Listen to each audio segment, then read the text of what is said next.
Bonjour, aujourd'hui je vais vous parler de Notre-Dame de Paris de Victor Hugo, illustré par Benjamin Lacombe, publié aux éditions Métamorphose. Encore une fois, c'est un grand classique de la littérature, cette fois-ci de la littérature française particulièrement.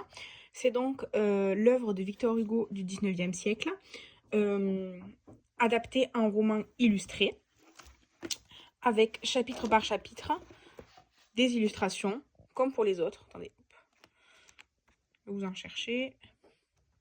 Le texte est très conséquent, évidemment. Donc, vous avez des illustrations de une page, de double page, des dessins, des choses plus dessinées. Là, vous avez évidemment Esmeralda et Quasimodo. Voyez. Et donc, toutes les pages sont également décorées. La reliure, je sais pas trop comment on dit, mais là, c'est noir. C'est le premier livre illustré de Benjamin Lacombe que j'ai eu, qu'on m'a offert pour un de mes anniversaires. Et vraiment, alors, pour être honnête, je ne l'ai pas relu parce que Notre-Dame de Paris, j'avais lu déjà certaines parties quand j'étais au collège ou au lycée.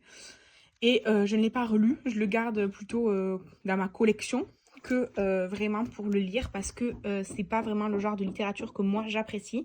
Victor Hugo n'est pas un auteur que je prends plaisir à lire forcément, même si ça reste un chef-d'œuvre de la littérature française, je sais bien. C'est un livre très très imposant, hein. Voilà, c'est le plus gros que j'ai de ma collection. C'est vraiment une réelle œuvre d'art. Il existe dans plusieurs éditions. Celle-ci, c'est l'édition plus basique. Il y a une autre édition supérieure avec, avec du relief et tout ça, comme le livre Bambi que je vous avais présenté. Moi, je suis très satisfaite de l'édition que j'ai. Elle est magnifique. C'est une lecture que je vous recommande si vous aimez les classiques français et que vous ne connaissez pas l'histoire de Notre-Dame de Paris. Là, c'est l'intégrale. Donc, ne prévoyez pas juste une après-midi pour lire ça. Sinon, vous êtes vraiment très fort.